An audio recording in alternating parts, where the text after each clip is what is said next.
Hello and welcome to another episode of A Brief History. Today's episode, Nintendo. Ready, set, oh. And when I say Nintendo, I mean more of Nintendo as a home console developer and not just as all of Nintendo, because that goes all the way back to 1889 and ready, set, go. July 15th, 1983, after spending nearly 100 years making cards, toys, and eventually Pong systems and arcade games, budding video game development company Nintendo decided they wanted to try their hands at world domination, releasing an 8-bit gaming console known as the FamiCom in Japan, and then later releasing it in North America on October 18th, 1985, under the name the Nintendo Entertainment System. Now, for context, the home gaming market in North America was in somewhat of a crisis in the early 1980s. Atari's quantity over quality business model had ruined all interest in their Atari 2600 system, and no one really wanted home video gaming consoles anymore. But here came the NES with its best friend Super Mario Bros., and let's just say it didn't take long for these people to change their minds. The NES was a massive success, moving nearly 62 million consoles during its life worldwide. It was also a creative oasis for developers and was the birthplace of many of the most popular and influential franchises in gaming history, including Super Mario, The Legend of Zelda, Metroid, Castlevania, Final Fantasy, Mega Man, and the timeless classic Totally Rad.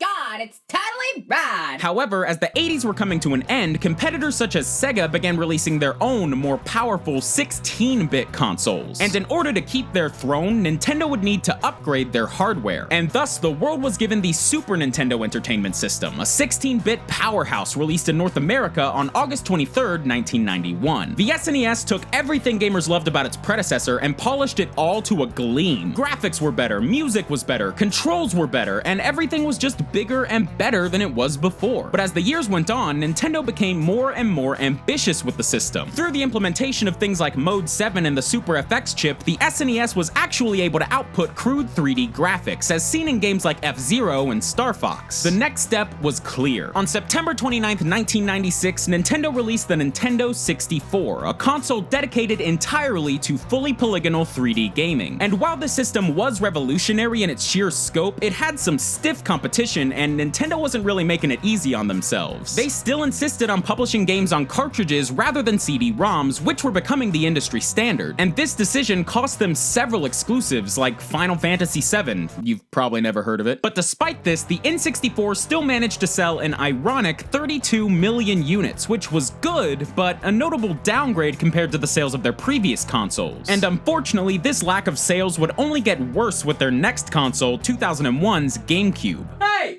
Nintendo finally started making disc games!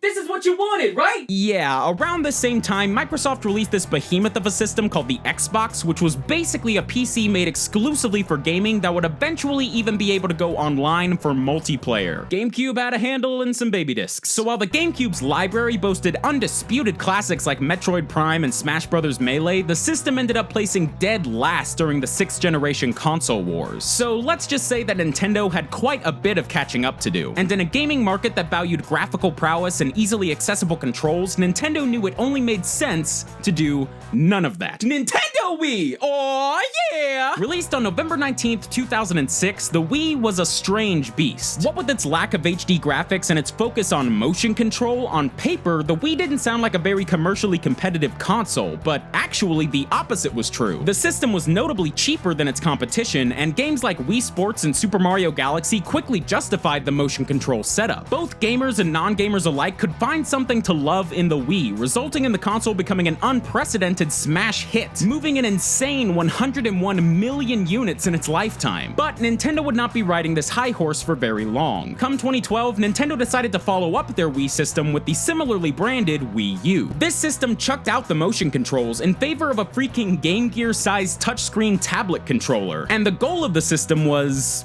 well, no one really knew what the Wii U was for. The tablet wasn't technically portable, many developers were unsure how to program for the asymmetrical dual-screen setup, and those games that were designed for it were almost always viewed as clunky. But confusing selling points aside, the Wii U was still a pretty solid console. It brought Nintendo into the world of HD and boasted some of my personal favorite games in the company's history. Unfortunately, good games don't count for much when no one buys your console, and the Wii U's lack of third-party support and confusing marketing led to pretty abysmal sales. The system only sold around 13 million units, making it Nintendo's biggest home console bomb, period. So Nintendo's reputation in the home console console market had fallen pretty heavily. Gone were the days of sheer dominance, and by the early 2010s, Nintendo was essentially buried by its competition. But there was an upside. You see, one thing that Microsoft, Sony, and the PC gaming market could never compete with was Nintendo's complete and utter monopoly over the handheld gaming market, which dates all the way back to 1980 with the company's Game & Watch series of handhelds. These primitive little LCD systems were pretty cool toys for their time, but Nintendo didn't strike handheld gold until 1989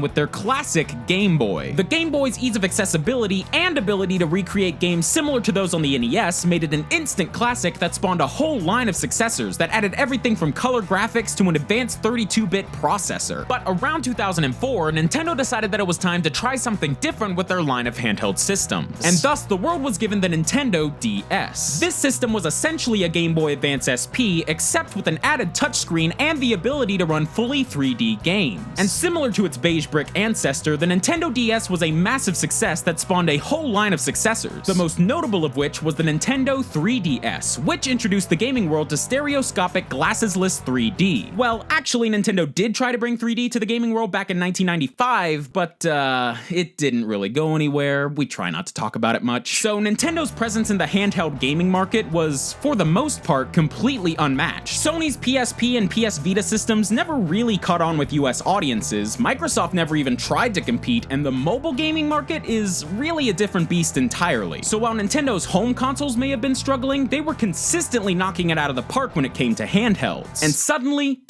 it clicked. Nintendo knew exactly what to do in order to start their climb back to the top after the failure of the Wii U. Their new plan was to take the concepts of a home console and a handheld console and merge them together into one flexible gaming experience. And these efforts manifested themselves in Nintendo's newest entry in the console market, the Nintendo Switch. Released on March 3rd, 2017, the Nintendo Switch is perhaps the most accessible system Nintendo has made in ages. Now, the Switch doesn't do much of anything majorly different than, say, the PS4 or Xbox One, but at no point while you're playing Ratchet & Clank or Gears of War 4 can you approach your console, pick the game up, and take it with you wherever you go. This was the Nintendo Switch, a console that, with a simple snap in or out of its dock, can transform from a home console into a handheld and vice versa. But beyond just the system itself, Nintendo's games on the Switch also seem to be showing a renewed sense of creativity that Nintendo really hasn't seen in a while. The console launched with the critically acclaimed Legend of Zelda Breath of the Wild, a game which completely rewrote the Zelda formula and has taken the gaming world by storm as a result. And down the line, it appears that Nintendo will be doing something very similar for their flagship franchise Super Mario in Super Mario Odyssey, showing that, contrary to popular belief, Nintendo still has quite a few new and interesting tricks up their sleeves. Nintendo has been around since 1889 and has been making video games since the late 70s. They saved the US gaming market with the NES, helped revolutionize it with their Nintendo 64 system, and vastly broadened its mass market appeal with the Nintendo Wii. They've had their fair share of missteps over the years, but at the end of the day, Nintendo is gaming. Virtually everything we as gamers associate with our favorite pastime is something that can be linked back to Nintendo. So whether you love them or think they're overrated, it's impossible not to recognize the unbelievable impact that Nintendo has left on the video game industry. And all these decades later, Nintendo have shown that they can still grow and change, working harder than ever to provide their fans with new and engaging experiences, just as they did over 30 years ago, and just as they will for many, many decades to come.